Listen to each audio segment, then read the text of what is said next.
throws long downfield, and it is caught at the 50-yard line by Pittman. Oh, my goodness! Without question, there's intervention in sports, in my opinion. I think Heavenly Father cares about everything we do. On the 50-yard line, BYU has 49 seconds remaining. Doman back to throw, stands in the pocket, launches one down the sideline, is caught. Is he out of bounds? No! Yes. It is complete to the 12-13-yard line. Wins or losses, I don't know that matters. But I do think he cares about what we care about. Staley is the tailback. Here is Doman rolling to the right side. He's going to keep it. He's at the 5, the 3. Is he in there? Touchdown! Brandon Doman dives for a touchdown with 23 seconds to go. Football had been a big part of my life, and so to not ask Heavenly Father for help would have been a serious mistake. Do miracles happen on and off the field? You're the first return missionary quarterback to win a championship at BYU. For Brandon Doman, spirituality on the gridiron happened long before he played for Brigham Young University. What does that mean? I think that's pretty cool. Let it shine, let it shine, let it shine. This isn't the same old place, is it? No, the high school that I once knew and loved is gone. They've built this new, beautiful high school. We could have done something with this high school. It's pretty spectacular, but it's nostalgic coming back nonetheless. That's the old auditorium right there. We've had some good days in that auditorium. We just had a 30-year high school reunion, so I'm inching towards 50 years old. This is my high school football coach, Roger Dupe. He was the head football coach of Skyline High School for 26 seasons. And he may have to correct me, but I believe during those 26 seasons, I think he coached in 13 state championships and won 8 state championships. So if you look up at that scoreboard right there, they named the stadium, rightfully so, they've named the stadium after Roger Dupe. I was very fortunate. There were just great kids here and great support from the community. What was your secret sauce, Coach? I felt a good coach is a good teacher. And in 1993 they went to 5A, and we were the first 5A state champions. He's looking downfield to pass. And it's whoa! Nelson stuck immediately by Brandon Doman. People always ask me who's the best quarterback. And I said, well, right here. Fake to Morgan up the middle. The quarterback, Doman, will keep it across the 30 to the 35, gets the first down. Did you throw the ball or run the ball? Well, Brandon's parents had an idea of what I should be doing. You gotta let Brandon throw the ball or else he won't get a scholarship to BYU.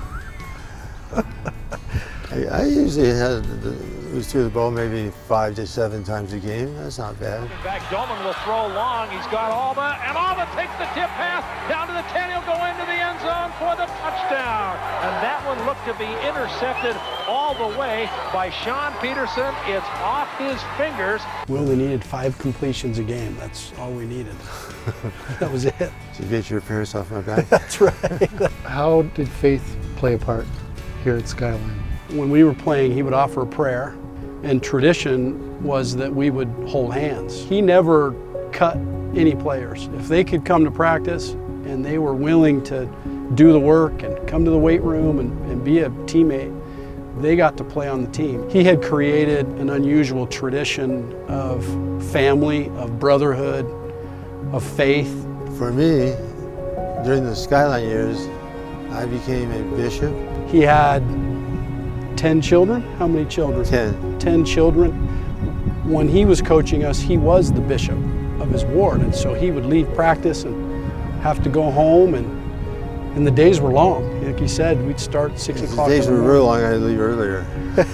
So sometimes he'd have to leave early, and the assistant coaches would help us finish the day. Well, from worst to first, what can I say? Roger Dupe, state championship. You have a connection to BYU, Coach. Played on the 1962 team. And before that team, BYU could not beat anybody. What position did you play at BYU? Oh, I was pretty big.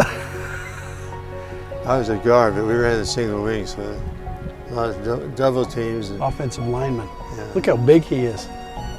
this offensive lineman. He actually used to have these big forearms. He was a pretty sturdy guy back in the day. And I think you were an all-WAC guard, didn't you? Make I made first team all all-WAC. So that's my claim to fame. And I look back and it really doesn't mean much, does it? Well, it doesn't help you a whole lot, except the experiences you have in football are so wonderful, so awesome. You just get close to these kids and you really learn who they are and to love them. I look back and I think, why did I get to play for Coach Dupe? And spiritually for me, he was a good man. I wanted to be that kind of a person. I'm just grateful for men in athletics that provided an opportunity for people like me to follow.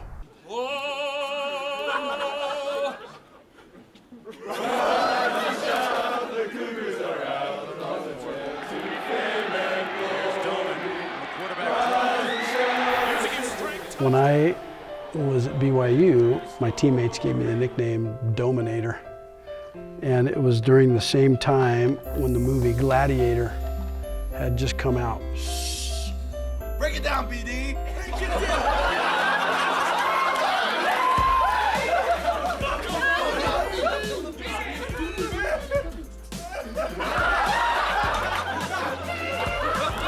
BYU did a Heisman Trophy campaign in an effort to promote the Dominator as a candidate. What I'm grateful for is the last paragraph says, with a strong supporting cast that includes Luke Staley at running back, Reno Mahe, Mike Rigel at wide receivers, as well as a host of talented offensive linemen. The Dominator is sure to be one of the top hits of the fall season. So it was supposed to be a movie. Come watch the Dominator movie.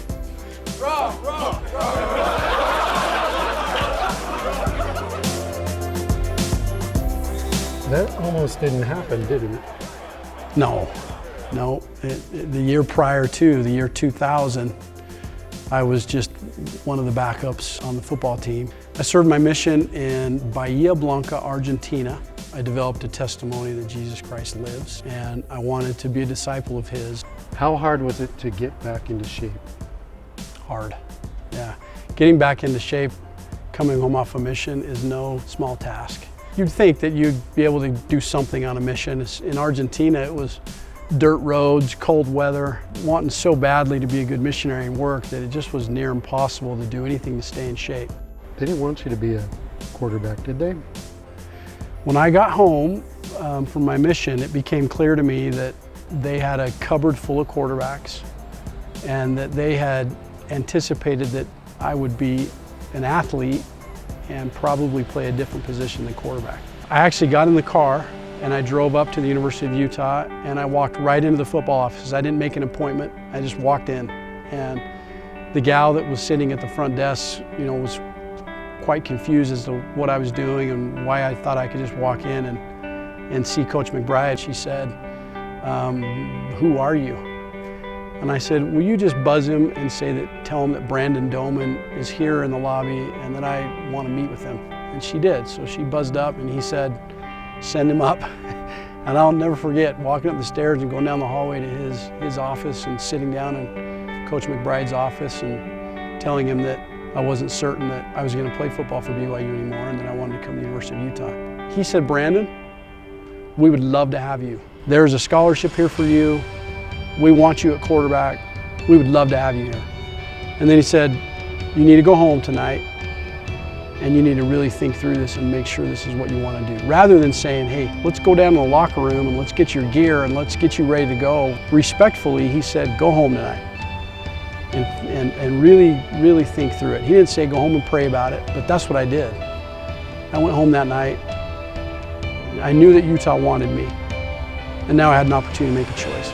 And I went home and prayed about it. And I didn't want to go to the University of Utah. My whole life I'd wanted to be the quarterback for BYU. And so I believe that if your mind can conceive it and your heart can believe it, you can achieve it. And so I hung in there.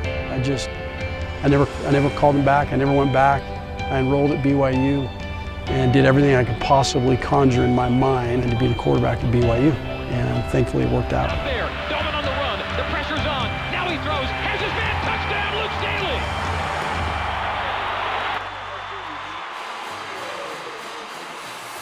just like Coach Dupe, you were serving in a bishopric, Yeah. right? Talk to me about all those circumstances during your senior year.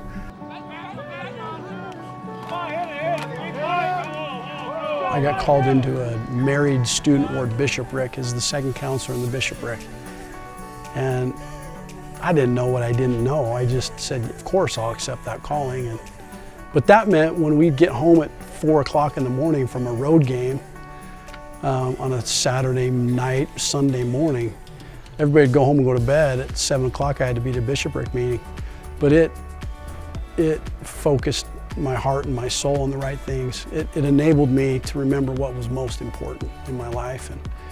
And the Sabbath day became the Sabbath day for me. And I was having spiritually uplifting and building experiences every Sunday during my senior year of football. People didn't know that was going on, but it was life-changing for me spiritually.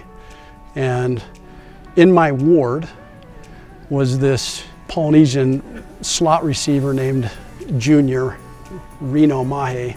We were going into our very first game, and he calls me on the phone. And he said, Brandon, will you and Soren Halliday come give me a blessing? I want to play in the game on Saturday. And the reason he was saying that is he had broke his foot. He had fractured his foot. And the doctors were telling him that he was going to have to miss that game. And so he said, come over and give me a blessing. I need you to heal my foot. and we went over to his house, and I said to Reno, Soren's going to anoint you with this oil. He says to me, what's the oil for? And I said, have you ever had a blessing? And he says, not like that. I haven't. He said, I want you to heal me. And priesthood blessings are so powerful, especially when the recipient is exercising unbelievable faith. And in this case, Reno knew, he not only did he ask to be healed, but he was expecting to be healed. And so when I laid my hands on his head to give him a blessing, I blessed his foot that his foot would be healed. And the next morning he went to the doctor and they x-rayed his foot. There was no fracture in his foot. And the doctor smiled at him and he said, did you get a priesthood blessing? And he said, I did. And he played on Saturday. Down to the 29-yard line and has a first down. Mitchell and Heath again. That happened twice that year. We were going to the University of Utah game at the end of the season. I was driving out of I think it was Sports Beat Sunday. And I was just had finished a 10:30 show. They had a Provo office at the time. And I was pulling out of there and on my way home. And I get a phone call on my cell phone from Junior. And I could tell he didn't sound good. And I said, what's going on? What's wrong? And he said, well, I got to get my appendix taken out. I'm in the hospital and I need a blessing. And I said, what hospital are you in? And I was parked right in front of the Utah Valley Hospital right then. And he said, I'm in Utah Valley Hospital. And I said, I'll see you in 10 seconds. I got out of my car and I ran in and literally 10 seconds later and gave him a blessing and told him that, that things would work out. You're getting any rest with all these people coming in and out?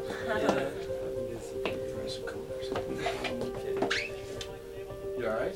Yeah. Intervention? Yes. Does Heavenly Father know us? Yes. Does He know exactly where we are? 100%. Was it football? It was football. Did that matter? No, it didn't matter. What mattered is that this young man was exercising his faith in this minute. Good week of practice. Let's just take it to him. That was 5 days later, and that was against the University of Utah. We were 11-0. We win that game, we're the outright conference champions, and he wanted to play so bad. And I remember just tears in his eyes, and he said, you need to heal me so I can play in the game. And he played. Most preparation is going to happen between now and game time. We're going to be prepared all the way up to game time. All right? So start on it tonight. Start on it tonight. Here we go. How does a young man, 23, 24 years old, have those kinds of experiences in his life and not have a testimony that's true? Did he score in that game?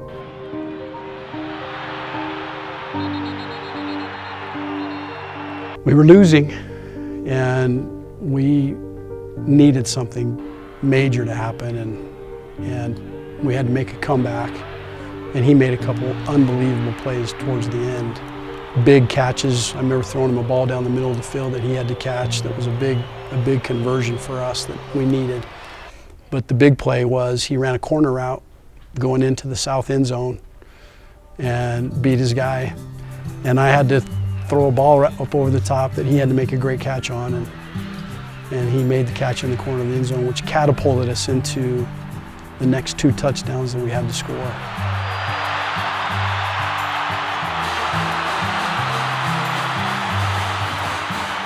5 days ago, he was in the hospital having an emergency appendectomy. And tonight, he's celebrating the first Brigham Young touchdown. Wow. Welcome back, BYU crowd. Athletics, God's intervention, can they intertwine? They do every day, all over the world. And in our little space of the world that we got to live in, we were experiencing miracles. And I want to have the faith of Reno Mahe in my life. That's exactly what you saw Mahe do. Got his hands up there and took it in. Well, they told me I was going in surgery, and I called Brandon up to come and give me a blessing. And for some freak reason, he happened to be in the parking lot of that hospital. I just knew after he gave me the blessing that I was going to play. You're in your 5th year as a YSA stake president. This experience to be a young single adult stake president, 2,600 young single adults in our stake, has been such a blessing. Every week I sit down multiple times, not once, but I sit down multiple times a week and provide ecclesiastical interviews, as you know, for young men and young women to be sealed in the temple, to receive the Melchizedek priesthood, to prepare to go to the temple and receive their own endowments. And that has been another gift from heaven to get to do that, and to be around all these young adults has been one of the greatest 4.5 years of my life. I always believed and would always tell myself and my family that somewhere, somehow, it's going to work out. Tell me about starting those last 2 games for the Lions.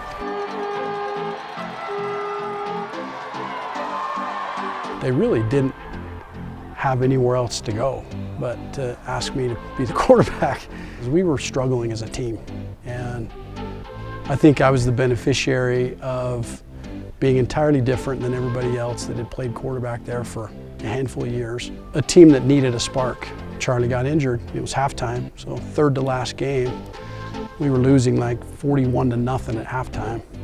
I got a chance to go in, and we got a couple short fields. The defense started playing with, I don't know what happened. The defense got some energy, and they made a couple of remarkable plays, and next thing you know, we scored a few touchdowns. Well, you can tell with my voice, I yell a lot. I'm a pretty enthusiastic player. I feel like that's an important role of the quarterback.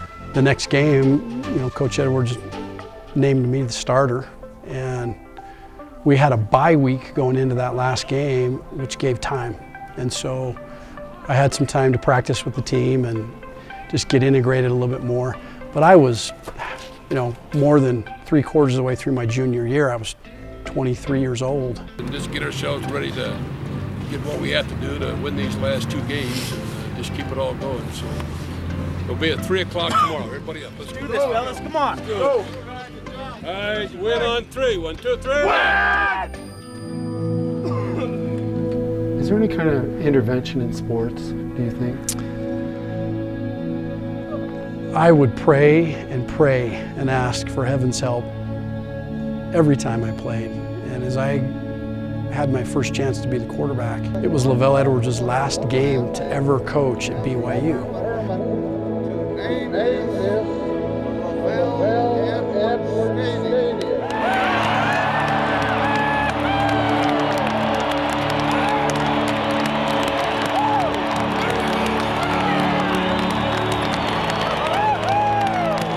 I don't know how the stars aligned for that in my own personal life, but pretty crazy to have my first start as a quarterback be the legendary LaVell Edwards' last game. So in that game, as I'm praying and that I can, and really I think I wanted to win for him. I wanted to do a good job for LaVell Edwards. I wanted to win for the team. And I'm not saying this that, you know, to pat myself on the back, but I just don't, I wasn't trying to do this for me. I really wanted BYU to be successful. And so as we went into that game, the prophet showed up in the locker room right before the game started. Here comes President Gordon B. Hinckley, and he walks into the stadium and gave us a speech and said, "Don't muff it." Don't muff it. Right behind you, boosting you, pushing you, doing everything we can to make you win this game, and then just one more victory next week, and you're right off into the sunset. I'll do that. Every day when I get up in the morning and get dressed, my mom gave me a picture of the prophet that night, and it says, "Don't muff it," in my closet at home. And it has been a bit of a slogan, and I consider that physically, emotionally, and certainly spiritually.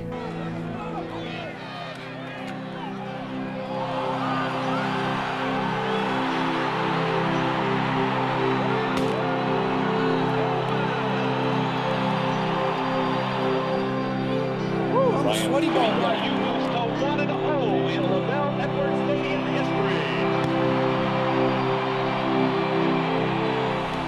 Great day for a game, great place to finish it up. Okay, there's any place I'd rather be and come up here and beat you down. Oh yeah. A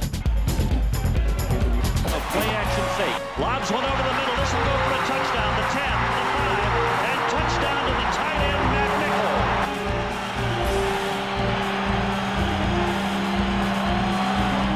Brother Pittman out there, talk to me about that. What did you see? I remember going into the last drive of Coach Edwards' last game to ever coach, and we were losing.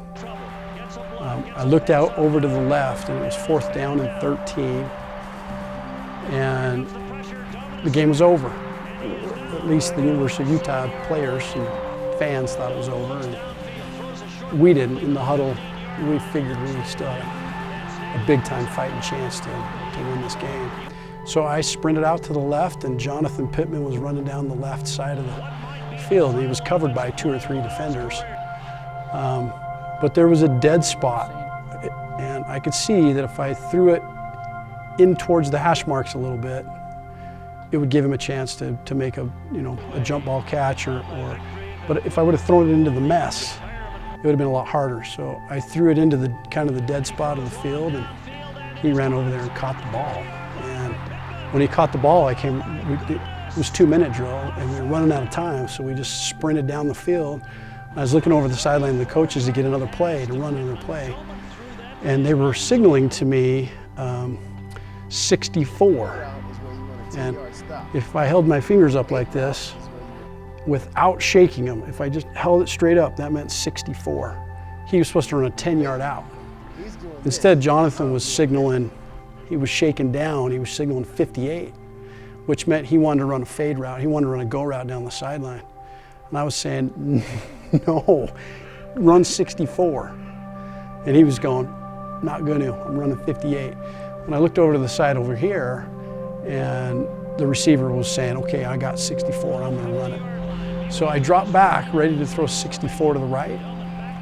And unbelievably, I still to this day, when you ask about intervention, this was an intervention moment for me. I was gonna throw 64 to the right, and I planted my foot in the ground, and I threw 58 to the left up on the sideline to Jonathan, and he caught it, tippy-toed down the sideline, and now we knew we were gonna win.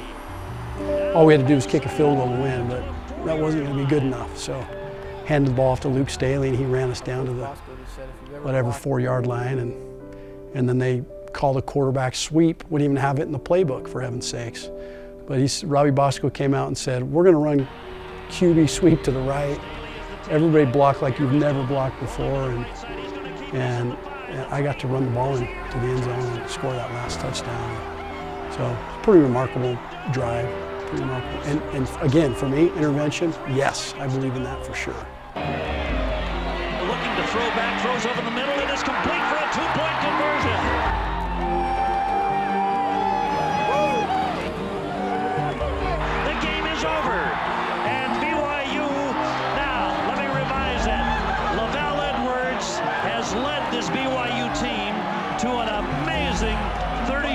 to 27 victory, and can you believe it? Can sports and faith mesh together?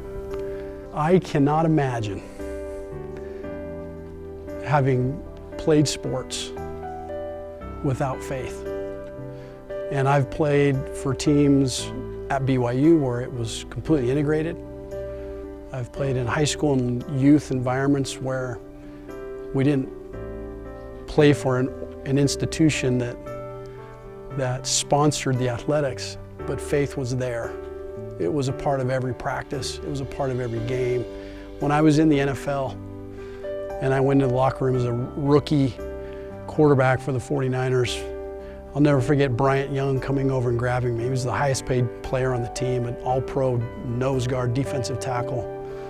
And he came over and grabbed me because he figured I knew how to pray. And he said, "You're praying before the game." We prayed then. We acknowledged God and faith at every level of sports.